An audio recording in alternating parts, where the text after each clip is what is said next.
राधे राधे मेरी YouTube family. आज मैं आपके लिए लेकर आई हूँ दोपहर के खाने की एक आसान सी थाली की रेसिपी। इस थाली में मैं बनाऊँगी यहाँ पर आलू मटर टमाटर की एक बहुत ही ज़्यादा स्वादिष्ट सब्ज़ी।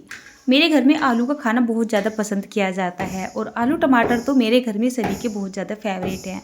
सर्दियाँ हो रही है, सर्दियों में मटर अच्छी खासी आ जाती है, एकदम फ्रेश फ्रेश मटर।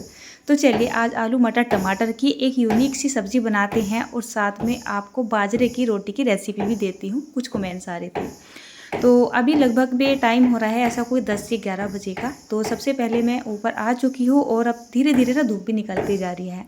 आते के साथ ही पहले मैंने छत पे झाड़ू लगाई है और यहाँ पर चूल्हा चालू कर दिया है। तो जो तैयारी होती है वो मैंने नीचे कर दी थी, मतलब नीचे बैठे बैठे चाय पानी पीने के बाद ही छोटी सी तैयारी कर ली थी। उबले हुए आलू की ज़रूरत पड़ेगी, आलू मैंने नीचे गैस पे उबाल लिए थे। अब आ चुकी हूँ ऊपर, चूल्हा चला के यहाँ पर रख दी है कढ़ाई। इस कढ़ाई के लिए कमेंट्स आ रहे थे, इसका लिंक मांगते हैं। तो ये लोहे की कढ़ाई है जिसको मैंने लोकल से ही ख़रीदा हुआ है। कढ़ाई जैसे गर्म होती है यहाँ पर करीब 1 टेबल स्पून के जितना सरसों का तेल डाल देंगे। इस सब्ज़ी में तेल थोड़ा सा ज़्यादा जाता है, आप अपने हिसाब से कम ज़्यादा ले सकते हैं। उसके बाद यहाँ पर थोड़ा सा साबुत धनिया, सौंफ, जीरा, सूखी मिर्च, थोड़ा सा दालचीनी का टुकड़ा और एक तेज़पत्ते का टुकड़ा, ये मैंने तड़के के लिए ले लिया है। मसाले को पीस के नहीं डालेंगे, खड़े मसाले डालेंगे तभी सब्ज़ी का एक अच्छा टेस्ट आता है। और जैसे मसाले मैंने डाले, थोड़ा सा हींग भी डाल दिया।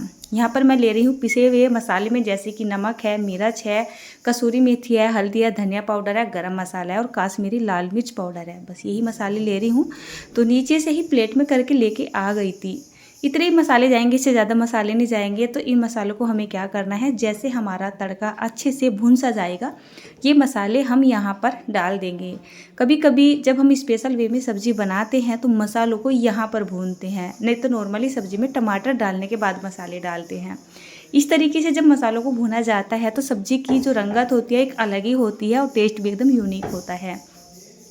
ज़्यादा देर के लिए नहीं चलाएंगे। मसाले डालने के बाद तुरंत यहाँ पर कटे हुए टमाटर डाल देंगे, 2 मीडियम से साइज़ के टमाटर जिनको मैंने छोटे टुकड़ों में कट कर लिया था। डालने के बाद इनको ढक देते हैं। आँच को थोड़ा धीमा ही रखेंगे, तेज़ करके नहीं रखेंगे, और इनको 2-3 मिनट के लिए पक जाने देंगे। बीच में इनको 1 से 2 बार चला देंगे, नहीं तो कितनी बार ऐसा होता है आँच वगैरह तेज़ हो जाती है तो चीज़ें ना नीचे लग भी जाती है। और चूल्हे की आँच का तो पता ही नहीं होता है, मतलब धीमा तेज़ मीडियम कैसा करना है, तो बस ऐसा ही रहता है। तो चूल्हे पे थोड़ा ध्यान से ही खाना बनाया जाता है। यहाँ पर देखिए 5 से 6 मिनट हो चुकी थी, टमाटर अच्छे से मैसी मैसी हो रहे थे, तेल जो मैंने डाला था वो सेपरेट होके ऊपर आ रहा था। उसके बाद मैंने यहाँ पर करीब 200 ग्राम के जितने मटर के दाने डाल दिए हैं। ये फ्रेश मटर है जैसे कि आजकल मार्केट में आ रही है। करीब मैंने यहाँ पर ले लिया था आधा किलो के जितना जो है आलू, जिनको मैंने बताया ना गैस पे उबाल लिया था। इनको छील के और हाथ से ही मैसी मैसी सा कर लिया था और मैसी मैसी सा करके यहाँ पर डाल दिया है। उसके बाद हम पानी डालेंगे। इस सब्ज़ी में पानी बहुत ज़्यादा नहीं जाता है, मतलब ये सब्ज़ी पतली नहीं बनती है, एकदम रसेदार सी बनती है बस, मतलब हल्की सी गाढ़ी सी, हल्की सी पतली सी, ऐसी सब्ज़ी बनती है ये। तो चलिए पानी वानी मैंने डाल दिया है और यहाँ पर इसका टेक्सचर देखिए कुछ इस तरीके का होना चाहिए। जब सब्ज़ी पकती है ना, पकने के बाद भी थोड़ी सी गाढ़ी हो जाती है। अब हम क्या करते हैं, सब्ज़ी को अच्छे से मिक्स करके और क्या करेंगे, इसको कवर कर देते हैं और ज़्यादा नहीं पकाएंगे इसको, ऐसा पकाएंगे 8 से 9 या फिर 10 मिनट के लिए मीडियम फ्लेम करके पका लेंगे। मैं चूल्हे की आंच को थोड़ा सा कम ही कर दूँगी, तेज़ आंच पे नहीं पकाऊँगी। ज़्यादा आंच पे पकाएंगे तो सब्ज़ी ना गाढ़ी सी हो जाती है और वो खाने में अच्छी सी नहीं लगती है, तो थोड़ा मीडियम आंच करके ही पकाएंगे। चूल्हे पे काम करना बड़ा मुश्किल सा हो जाता है कभी कभी, वैसे हमें बचपन से याद आता है, बचपन में मतलब शादी से पहले चूल्हे पे ही खाना बनाते थे। आज भी घर पे चूल्हे पे खाना बनता है, गैस चूल्हा वगैरह सब कुछ है, लेकिन खाना जो है चूल्हे का ही खाया जाता है। तो अच्छा खासा एक्सपीरियंस है हमें बचपन से ही खाना बनाने का। खाना बनाते बनाते ऊपर नीचे के जो काम होते हैं ना, मैं वो भी निपटाती रहती हूँ। कोशिश करती हूँ साथ के साथ ही अपने काम को कवर करती चलूँ, लेकिन कभी कभी होता नहीं है, बहुत ज़्यादा ना काम फैल जाता है। आज तो एकदम सिंपल सी थाली की रेसिपी बना रही हूँ, तो मुझे काफ़ी सारा ना टाइम मिल गया था, मतलब रेसिपी की तैयारी भी करती रही और बीच बीच में जितने काम आड़े आते रहे मैं उनको निपटाती रही। ये थोड़े से मिर्च मसालों के बर्तन वगैरह हो गए थे, इनको मैंने साथ ही साफ़ करके रख दिया है।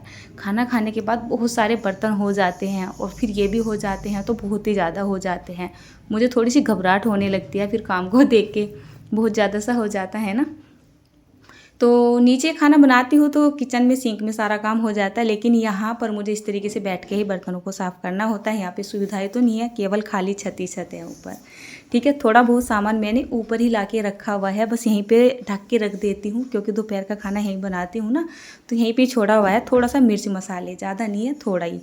देखिए यहाँ पर सब्ज़ी को पकते पकते 8-9-10 मिनट का टाइम हो चुका है। सब्ज़ी बनके बिल्कुल तैयार हो चुकी है। जैसे हमने तड़के के साथ मसालों को हल्का सा भूना था ना, तो उस वजह से जो सब्ज़ी का कलर है ना वो बहुत ही अच्छा आता है। लेकिन जब हम लोहे की कढ़ाई में सब्ज़ी बनाते हैं ना, तो आप नोट करके देखिएगा, सब्ज़ी का कुछ अलग ही कलर आता है और टेस्ट भी एकदम अलग ही आता है। चलिए, ये तो सर्दियों का एक बहाना है, हमें चूल्हे की रोटी खाना है और लोहे की कढ़ाई की सब्ज़ी खाना है, अच्छी लगती है खाने में। तो चलिए, यहाँ पर सब्ज़ी मेरी बनके तैयार हो चुकी है। इस सब्ज़ी को चाहे तो आप चावल के साथ खा ले, और इस सब्ज़ी को आप भेड़ में पूरी के साथ खा के देखें ना, बहुत टेस्टी लगती है। एक बात और बताऊँ, आप इस सब्ज़ी को भटूरे के साथ खा के देखें, बहुत ही अच्छी लगेगी खाने में, या फिर सिंपली पूरी के साथ, या फिर मेथी वाली पूरी के साथ खाए। एकदम स्टैंडर्ड वे में ये सब्ज़ी बनाई जाती है। टेक्सचर देखिए इसका, गर्मा गर्म लग रही है, ऐसी भंडारे वाली सब्ज़ी हो। लेकिन भंडारे की सब्ज़ी का तो टेस्ट ही अलग होता है, क्योंकि वो प्रसादी रूप में बनी होती है। लेकिन मेरे घर में भी प्रसाद यानी कि भोग लगाया जाता है, तो ऑटोमेटिक सब्ज़ी टेस्टी हो ही जाती है। चलिए, एक छोटी सी जो है ट्रिक दे देती हूँ आपको बाजरे की रोटी बनाने का। सिंपली ज़्यादा करके सर्दियों में मेरे घर में बाजरे की रोटी, बेसन की रोटी यानी कि जो चने के आटे की रोटी, मक्का के आटे की रोटी, ये खाई जाती है, या फिर पानी के हाथ की रोटी खाई जाती है, जिनको मैं चूल्हे पे ही बनाती हूँ। गर्मियों में तो नहीं खाते हैं, गर्मियों में तो छत के ऊपर पहुँच जाते हैं ना, गर्मी हो जाती है, तो यहाँ पे खाना बनाना बिल्कुल भी पॉसिबल ही नहीं है। सर्दियों में हाथों लग जाती है। तो हमने इकट्ठे में ही जो है आटा पिसवा के रखा हुआ है, मतलब बाजरा भी लेके आए थे मार्केट से, मक्का वगैरह लेके आए थे, तो हमने घर की चक्की पे ही पिसवाया हुआ है। भैया की चक्की है, उन्होंने पीस के दिया था। बाजरे का जो आटा होता है ना, मैं तो केवल आपके साथ अपना तरीका शेयर कर रही हूँ, मुझे नहीं पता है कौन किस तरीके से बनाता है। मैं तो सिंपली, जैसे अब धूप सी निकल चुकी है, तो सिंपल मैंने नल में से नॉर्मल पानी ले लिया था, और जितने आटे की मुझे ज़रूरत थी मैंने इतना आटा यहाँ पर ले लिया था, और सारे आटे में इस तरीके से पानी डाल लिया है।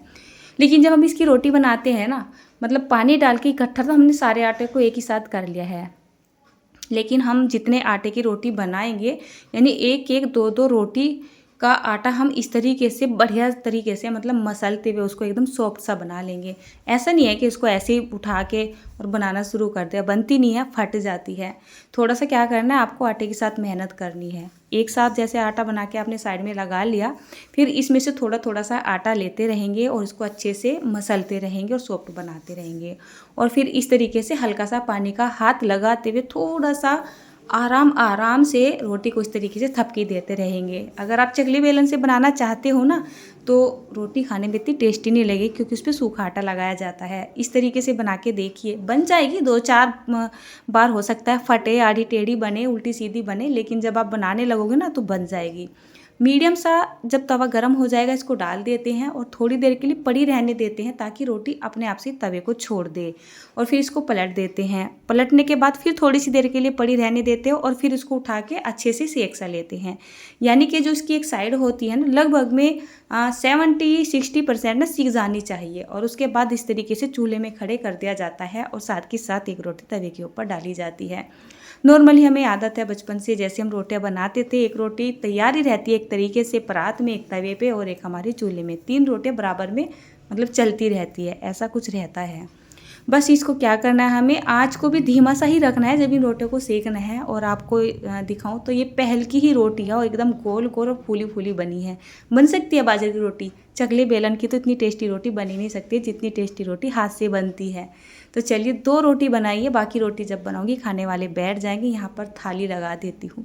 आलू मटर टमाटर की सब्जी आई है, साथ में ना रात के चावल रखे हुए थे, तो मैंने चावल में दूध डाल लिया था, थोड़ी सी खीर बना ली थी, तो रेसिपी मैंने आपको नहीं दी थी, ठीक है ना। तो यहाँ पर रात के ही चावल भी रखे हुए थे, अब खाए जाएंगे। काफ़ी सारे बच रहे थे ना, तो मैंने इस वजह से बनाए नहीं थे, तो वो मैंने थाली में लगा दिए हैं। ये सब्ज़ी चावल के साथ ज़्यादा अच्छी लगती है घर में।